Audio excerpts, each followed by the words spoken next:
Bessiata d'Ishmaïa, on va parler un petit peu, là on est à 2 jours de Rosh Chodesh Elul. Alors tout le monde connaît les Rachetevot Elul, Ani les Dodi Vedodi Li, c'est-à-dire que moi, les Dodi c'est Akadosh Baruch Hu, et lui, Ani les Dodi, Vedodi c'est Akadosh Baruch Hu, Li, il vient vers moi. C'est-à-dire que c'est nous qu'on doit faire le premier pas. Parce qu'il y a un autre passage qui dit Dodi Li va Anilo. Il y a un autre passage qui dit que Dodi Li, que Kadosh Baruch Hu, il vient vers moi et moi je vais vers lui. Mais ce n'est pas le cas de Elul. Le cas de Elul, non. Ce n'est pas Dodi Li va Anilo, que lui il fait le premier pas. Non. Le cas de Elul, c'est nous qu'on doit faire le premier pas. Pourquoi? Parce qu'en fait, Elul, c'est un cadeau. C'est un cadeau. Il faut savoir le cadeau qu'on a reçu. Le cadeau d'avoir ce mois incroyable où le Harizal il dit que les 13 attributs, El, Rachum, Vechanoun, Ere, Chapaim, les 13 attributs que grâce à eux, Akadosh Baruch Hu, il a pardonné au Ham Israël quand ils ont fauté Cheta Egel, quand ils ont fait la faute du veau d'or, Akadosh Baruch Hu a pardonné au Ham Israël grâce aux 13 attributs. Aux 13 attributs, comme il dit le Midrash, et le Chazon Ovadia, le Rav Ovadia Yosef, Alav Shalom, Zechuto Yagen Alenu Amen, comme il ramène dans le Chazon Ovadia, dans les Yamim Noraim, dans les Halachot de Slichot, il ramène ce Midrash. Il dit, et sur ça, il ramène aussi la Gemara, qui dit que c'est bien que le Chazan, il mette le talit au moment des Slichot. Comme il dit le Chazon Ovadia. Il dit, Tov Shachazan, Shomer Slichot, Yitatev Betzitzit, Alpi Amuva Bagmara. C'est une Gemara dans Rosh Hashanah, dans la page 17. Elle dit la Gemara Melamed. Melamed, on apprend de là, chez Yitatev Akadosh Baruch Hu, que Shaliach Tzibour, qu'Akadosh Baruch Hu, il était avec le talit comme un Shaliach Tzibour. Eralo le Moshe Seder Atfila. Donc Akadosh Baruch Hu, il a montré à Moshe la Tfila, il lui a dit écoute, Amarlo, Akadosh Baruch Hu, il dit à Moshe, Kol zman Israël chotim, ya'asu lefanai kaseder hazeh. Chaque fois que Am Israël ils vont fauter, ils vont faire devant moi ces 13 attributs. Mazé kaseder hazeh, c'est les 13 attributs. Yud Gimel Midot Derachamim, c'est les 13 attributs. Ve'ani mochel lahem, et moi je leur pardonne. Ve'amar Rav Yehuda, Berit Keruta le Yud Gimel Midot, et donc il y a un brit, c'est un pacte qu'on a sur les 13 midot de Rachamim, midot chez Enam, Chosrod Rekam, et donc on a une aftacha, c'est une promesse. On a une promesse que ces 13 attributs qu'on va dire, ils reviendront jamais en vain, ils vont être tout le temps écoutés. C'est pour cela qu'on a les slichot, tout le mois de Elul, pour réveiller ces 13 attributs qui vont se dévoiler dans le monde. Et le Torah Lishma, c'est un shoot, et c'est chez Lot et Vetchuvot, question-réponse, le Torah Lishma, dans le Siman, dans le chapitre 49, il dit comme ça, il dit que le Seder des Slichot, c'est qui l'a composé, qui l'a instauré. Il dit, c'est Anche Knesset Agdola. Il dit, c'est Tignam Anche Knesset Agdola, c'est-à-dire c'est exactement les mêmes qu'ils ont instauré la tfila. C'est-à-dire l'importance de la tfila que tu fais 3 fois par jour. Mais c'est les mêmes chachamim. C'était un groupe de 120 chachamim qui ont instauré la tfila, qui ont écrit le Noussar, le texte de la tfila. Donc les slichot aussi, c'est eux qui l'ont fait. Knesset Agdola, Vedor Rabba Acharehem, et la génération après le Knesset Agdola, et Noussar El Melech Yoshev Al Kisei Rachamim qu'on dit aussi. Qu'on va juste avant de mentionner les 13 attributs, on fait le passage El Melech Yoshev Al Kisei Rachamim Minhag B'Chassidut. Il te dit Shetiknuhu ki Akdama ve'achana l'amirat Yud Gimel Amidot shel Rachamim, qui est comme introduction, comme préface aux 13 attributs. Tiknu al yedei Anshei Gdola, donc c'est Anshei Gdola qui les ont instaurés. Chez Katav Sidur Ale Yaakov. Donc évidemment que le meilleur moment de les faire, c'est Alot HaShachar, c'est Sha'ad Ratzon, c'est un moment propice. Alot HaShachar, ça veut dire il y a deux façons de le calculer, ou 90 minutes avant le Netzach Hama, ou bien 70 minutes avant le Netzach Hama. Mais quoi qu'il arrive, il faut commencer avant. faut commencer avant, comme ça il a le temps après de faire la tfila honnête. Ça c'est le meilleur moment. Mais celui qui ne peut pas et qui reste réveillé tard, donc il a un souci de se réveiller à cette heure-là, qu'est-ce qu'il fait? Il peut les faire à Chatzot Laïla. Mais une chose est sûre, avant Chatzot de la nuit, c'est-à-dire à partir de la tombée de la nuit, qui est Tzet HaKochavim, jusqu'à Chatzot de la nuit, interdiction de les faire. Interdiction de les faire, et pas qu'interdiction, c'est même pas si un minyan qui les fait, ne pas s'associer avec eux, parce que ça fait exactement l'effet contraire. C'est un moment qui n'est pas du tout propice à les faire, donc ça fait l'effet contraire. Donc le Chazon Ovadia, Rav Ovadia Yosef Alav Shalom, il dit de même pas de sortir de ce minyan, parce que ce n'est pas le moment de les faire. Donc toute la journée on peut les faire, mais rien que j'ai donné, je vais aller par ordre croissant, c'est-à-dire le plus haut niveau, on a dit, c'est Alot HaShachar. Deuxième niveau, c'est Chatzot HaLaïla, le Chatzot de la nuit. Et après, tu peux les faire dans les heures de troisième niveau, c'est le matin. C'est-à-dire par exemple, quelqu'un il a son minyan à 8 heures, donc il peut les faire à 7 heures. Voilà, c'est un autre niveau, c'est très très bien. Après, tu as toute la matinée, et ensuite, comme dernier niveau, tu as toute l'après-midi, jusqu'à la Shkia, c'est tout. Mais après Tzet HaKochavim, à partir de Tzet HaKochavim jusqu'à Chatzot HaLaïla, en aucun cas, il faudra les faire. Et là maintenant, on voit le Ben Ishraï, parce que bon, c'est normal que maintenant tu vas commencer tu vas devoir, on va dire comme ça, tu vas devoir réduire un petit peu le sommeil. Tu vas réduire le sommeil un petit peu. Donc c'est le Ben Ishraï. Il a un livre qui s'appelle Ben Ishraï, dans le Drush Aleph, dans le Chelek Bet, il dit la chose suivante. Tzarir she'yakdim lakum be'ashmoret. Il doit se lever tôt la nuit.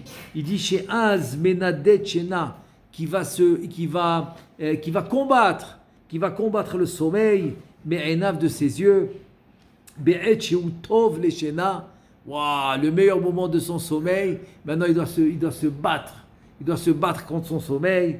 Il dit et sur ça, Metzaer Goufo. Donc il va un peu rendre son corps Betzaar. C'est-à-dire il va être en peine. Il doit se lever tôt, il doit dormir un peu moins, il va être en peine. Il te dit le Ben Ishraï, Umare Rachmanut al Nafsho, Shetinfa Ba'avonot. Ça veut dire le fait d'être un peu dur avec son corps, mais il est miséricorde avec son nefesh. C'est-à-dire qu'il a de la Rachmanut, il a de la miséricorde sur son nefesh qui a fauté.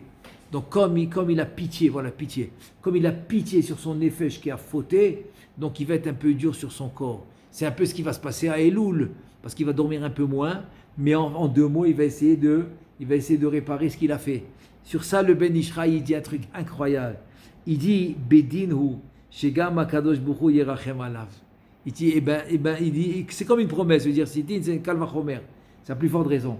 Si toi maintenant, tu as été dur avec ton corps pour avoir pitié de ton nefesh, de ta neshama qui a fauté, il te dit à plus forte raison. À plus forte raison, à Kadosh Baruch il va être en miséricorde avec toi. Il va avoir pitié de toi.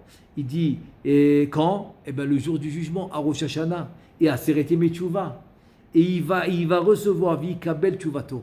Il va recevoir ta Teshuvah. Af imeno raoui lazé, les fichura t'a dit, même si la Teshuvah, tu l'as pas bien faite, mais le fait que tu t'es forcé le mois des Loul, alors Akadosh Baruch Hu, il va avoir pitié de toi à Rosh Hashanah va Yom Kippourim.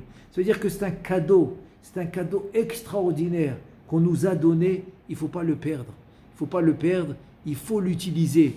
Comme dit la Gemara dans Shabbat, elle dit Anoten matana lechavero tzarir leodio. Tu donnes un cadeau à ton prochain, à ton ami, tu dois l'avertir.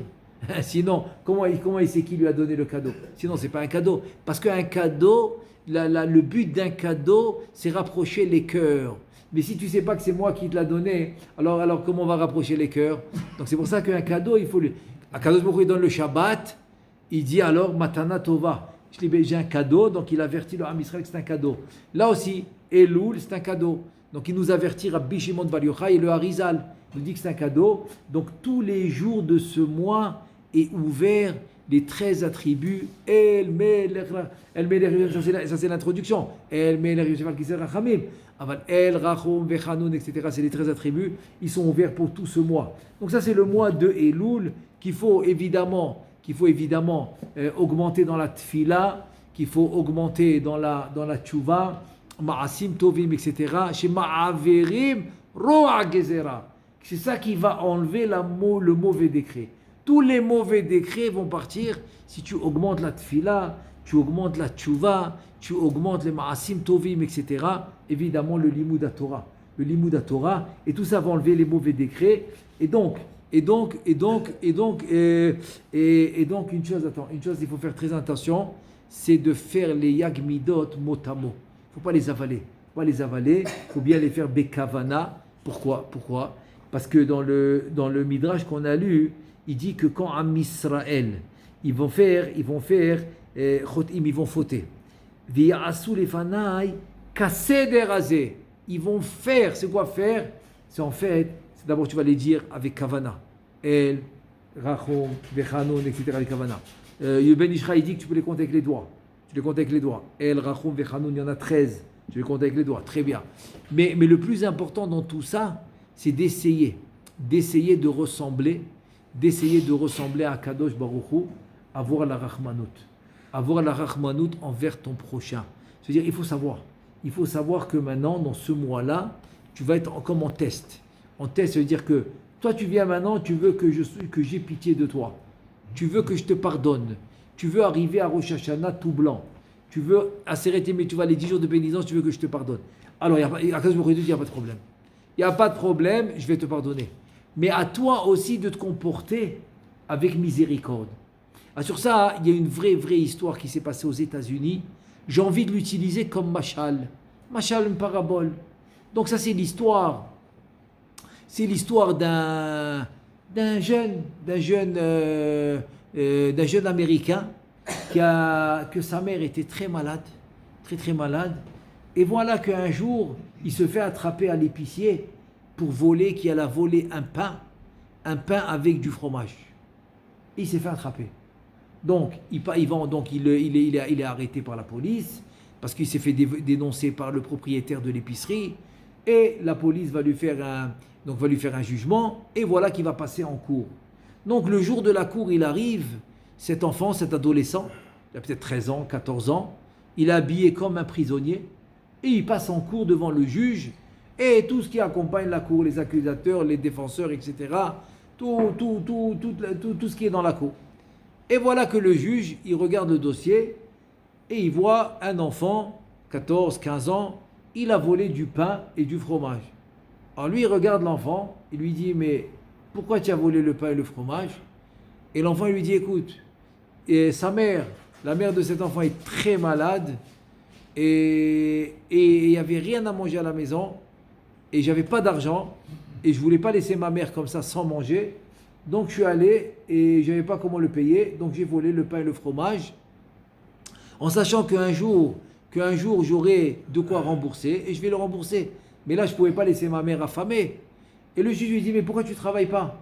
Il lui dit ben je travaillais et l'argent que je gagnais le jour j'allais acheter à manger pour ma mère et comme ça je la tenais. Mais un jour que j'avais un rendez-vous à l'hôpital, que je devais accompagner ma mère malade à l'hôpital. Et ce jour-là, donc, je devais rater le travail. Et donc, j'ai averti que je ne peux pas venir ce jour-là. Et bien, mon patron n'était pas content. Il dit, je l'avais des voitures pour gagner. Donc, je gagnais la journée. Je ne voulais pas à la semaine parce qu'il fallait que j'amène de l'argent tous les jours pour acheter à manger à ma mère. Donc, je l'avais des voitures. Et bien, le patron, il s'est énervé. Et bien, comme je ne suis pas venu, le lendemain, il n'a pas voulu m'accepter au travail. Donc, je n'avais plus de travail.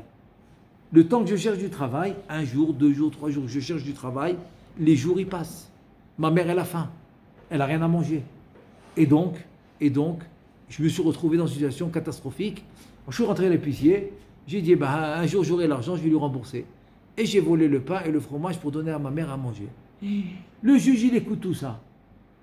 Il est complètement, comme dit Béréguèche, il est très sensibilisé par cette histoire. Il a la chair de poule. Il n'en revient pas. Et il dit, et il tape sur la table, Il dit, on est tous responsables de cette action. Il dit, c'est pas l'enfant le responsable, c'est nous le responsable. C'est nous qu'on ne sait pas tendre l'oreille et qu'on ne sait pas comprendre des situations catastrophiques où la personne a besoin de nous, on ne sait pas le faire. Donc c'est nous les responsables, tous ici. Comme ça, il a crié, le juge.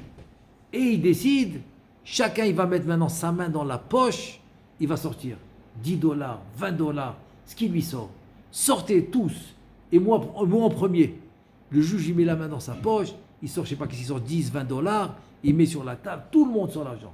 Il dit, et toi, le propriétaire de l'épicerie, eh bien toi tu vas donner $1000, sinon je te ferme l'épicerie. Il a eu peur. Lui faire l'épicerie, il a eu peur. Il a dit, ok, il ne discute pas. Il va sortir $1000, il va lui donner. Et si tu me demandes pourquoi, je vais te dire pourquoi. Tu vois un enfant, 14 ans, qu'est-ce qu'il a volé? Il a volé des cigarettes, qu'est-ce qu'il a volé?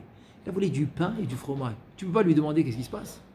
Tu ne peux pas lui dire, mais qu'est-ce qui se passe? Pourquoi tu voles du pain et du fromage? Tu ne peux pas lui dire, peut-être qu'il a une situation, ou peut-être que tu peux l'aider, ou peut-être tu peux demander à quelqu'un de l'aider. Tu ne peux pas faire ça. Qu'est-ce que tu as trouvé à faire? Tu appelles la police, tu le dénonces. Regarde l'enfant. L'enfant, il est habillé en tant que prisonnier. Il est habillé en tant que prisonnier et il est devant une cour parce que sa mère, elle est malade, elle n'a pas de quoi manger. Alors toi, tu vas payer $1000 et tout le monde va te sortir l'argent. Et comme ça, il a fait le juge. Il a fait comme ça, il a fait le sortir le juge. Donc, il a dit, ce juge-là, ça lui a tellement touché cette histoire, ça lui a pris au moins 1 ou 2 mois avant de revenir au travail des juges, quoi. Et comme ça, il a fait le psaque. Donc c'est sûr que l'enfant a été libéré tout de suite avec un paquet d'argent qu'il avait de quoi tenir sa mère tranquillement et de trouver un travail tranquillement. Et c'est comme ça qu'il a continué sa vie. Maintenant, ça c'est l'histoire qui s'est passée aux États-Unis. De là, je veux prendre cette histoire et la mettre comme parabole. Et c'est quoi le mashal? C'est quoi la moralité de l'histoire? C'est la suivante. Nous, on vient devant un Kadosh Baruch Hu et on lui dit Slahlano, pardonne-nous, El Rachum Vechanu, on veut faire les Yagmidot, on veut être propre, on veut arriver à Rosh Hashanah, Yom Adin qui nous pardonne. On veut, très bien. Mais qu'est-ce qu'il dit à Kadosh Baruch Hu? Comment il s'appelle ce mois? Le mois de Elul, il s'appelle Chodesh, Arachamim Ve'aselichot. Pourquoi vous êtes posé la question une fois? Pourquoi tu as devancé le mot Rachamim et Selichot? Rachamim, c'est miséricorde. Selichot, c'est les slichot. Donc tu devais l'appeler Chodesh HaSlichot. Non, Chodesh HaRachamim ve'aselichot. Il vient à Kadosh Baruch Hu, il te dit, tu viens devant moi, tu fais des slichot, tu me demandes pardon. Il n'y a pas de problème. Devance la Rachamim. Sois miséricorde. Si toi, tu n'es pas miséricorde, comment tu veux que je te pardonne? À personne tu pardonnes. Tu regardes, comme l'exemple de cet enfant. Pour un pain et du fromage, il l'amène en prison. Il l'amène en prison et tout. Et ça veut dire quoi? Il n'est pas miséricorde. C'est-à-dire, si toi, tu ne pardonnes pas, pourquoi tu me demandes de pardonner? C'est un machal. Oui, c'est un machal parabole. Ça veut dire que ce mois, il s'appelle Chodesh HaRachamim ve'aselichot. Donc, on va devancer la miséricorde avant les slichot. Oui, tu vas venir faire les slichot, mais bad bevad, en parallèle, tu vas faire le maximum pour être miséricorde avec ton prochain. Et n'attends pas Kippour pour lui demander pardon. N'attends pas Rosh Hashanah. Tu le fais dès maintenant. Parce que le plus qu'on le fait vite, et le plus qu'Akadosh Baruch Hu, il devient miséricorde avec nous. Donc grâce au fait qu'on va être miséricorde nous-mêmes, à ce Bezrat Hashem, on va bien profiter de ce mois-là qui s'appelle Chodesh Arachamim Ve'aselichot. Amen Ve'amen.